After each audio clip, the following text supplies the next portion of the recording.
So, this in here is called Cabbage Soup, and it was written by a woman called Sandra Weir, who goes to the writing group that I belong to.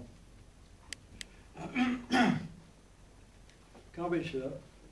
My heart took a leap when I heard of the ball, the music and singing and dancing and all. Patsy, the very best friend that I had, with the dress cut to the navel. My ma says she's mad. It was then only a year since I'd married my bird. I planned to spice up my wedding dress and put a split up my skirt. I dragged it down for the roof space and removed the tissue paper. Then Bert came home and said, "What's all this caper? Help me to see what alterations I can make." But it soon became apparent I'd been eating too much cake. Well, I puffed and I panted and cut off some frills. Seems I'd gone overboard with my culinary skills. Sure, my belly stuck out like a pushing pop, and the amount of pushing would get the zip off. "Bert, do you look fat?" I asked with a shrug. "Do I look stupid?" said he as he gave me a hug. So I thought I'd found the answer when at my woman's group I heard all about the old cabbage soup. I sop it up and watch the pounds melt away and be lovely and slim for the big day. I mixed and I stirred, sure the smell was so foul, but I dreamt of the inches I'd lose by each bowl. Making a fry for Bert's tea had me smacking my lips, and I was sore myself for a big plate of chips. Next day, from another regions came a rumble that shook the seat, and when I looked out the window, I leapt to my feet.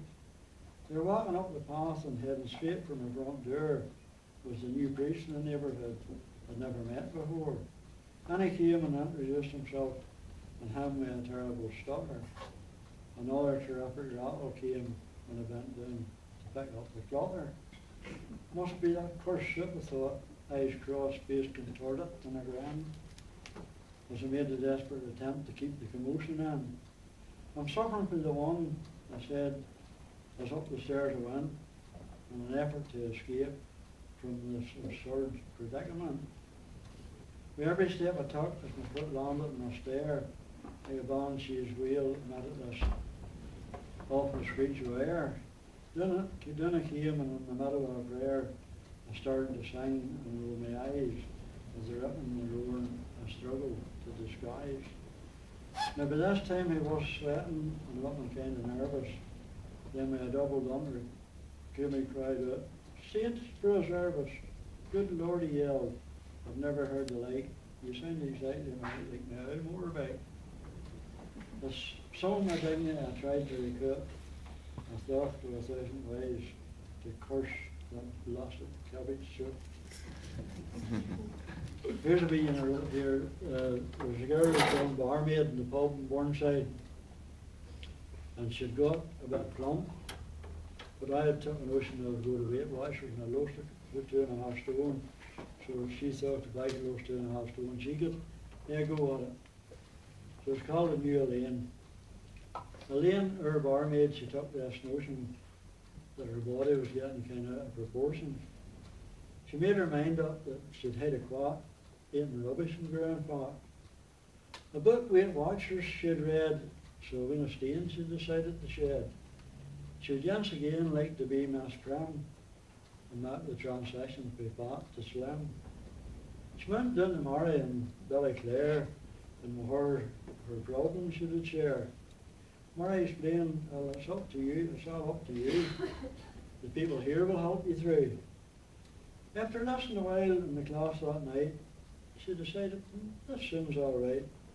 With the help of these folk, I'll lose weight. Then my oversized clothes will vacate." 6 months later, she'd lost 4 stone. Her friends exclaimed, "You're a new Elaine." She's happy now that she's reached her goal, despite of the hardships she had to throw.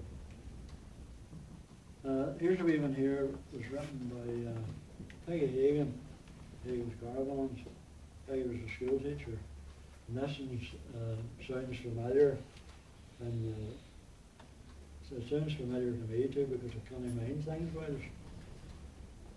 Just a line to say I'm living, that I know I'm among the dead. Though I'm getting more forgetful and mixed up in my head. I got a problem in my legs now, and a golf ball in my head. But thank God for my treatment, though I'd like him instead. I've got used to my arthritis, to my dangers and resigned. I can manage my proposals, but oh Lord, I miss my mind. Sometimes I can't remember if I stand at foot of stair, if I must go up or something, or I've just come down from there. And before the fridge so often, my poor mind is filled by doubt. Have I just put food away, or have I come to take some out? Maybe you will come and see me, but I'm often inclined to roam. Yes, my car's in the yard there, so I really must go home. So if it's time for me to write you, there's no need for getting sore. I'm a think I hear written and don't want to be a bore. So I stood beside the mailbox with a face so very red. Instead of mailing you my letter, I opened it instead. That was my kind of memory. There's young all day before that. I'm sure you all they had the problem when you were up for a dander. Well, tramping and dog poo. And it never seems to smell until you disturb it.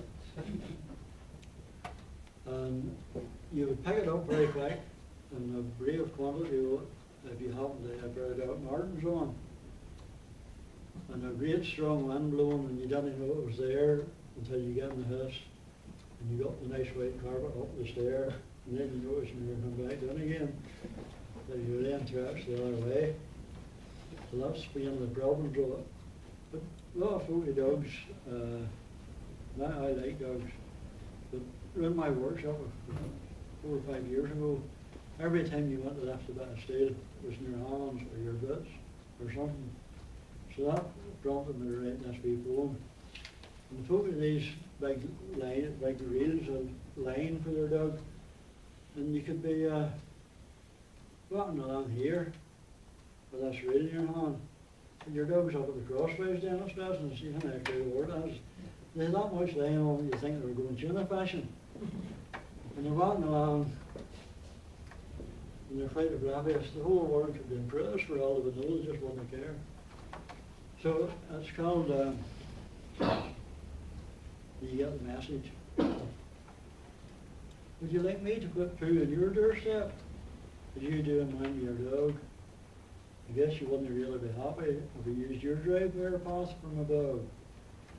So next time you take pooch out of walking, just think of me losing my rag for a trodden dog poo for the 10th time this week because you won't use a poo bag. While writing this little ditty, a soft thought came into my mind. So your stupid or selfish behaviour, some unfortunate rain could give blind.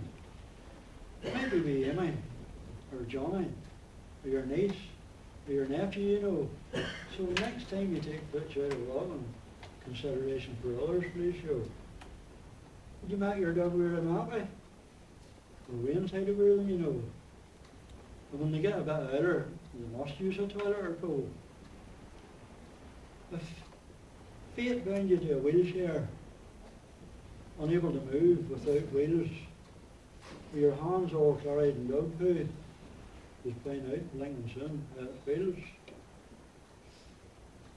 Now, you folk who like a stroll in the country while taking a walk on Brown Road, beware of the hazards of dog poo. The butchers have emptied their load. Now I'm hoping that this little ditty will wake you from that trance you see man. And if not, I wish the dog warden will put you, dog, shit and all in the bin.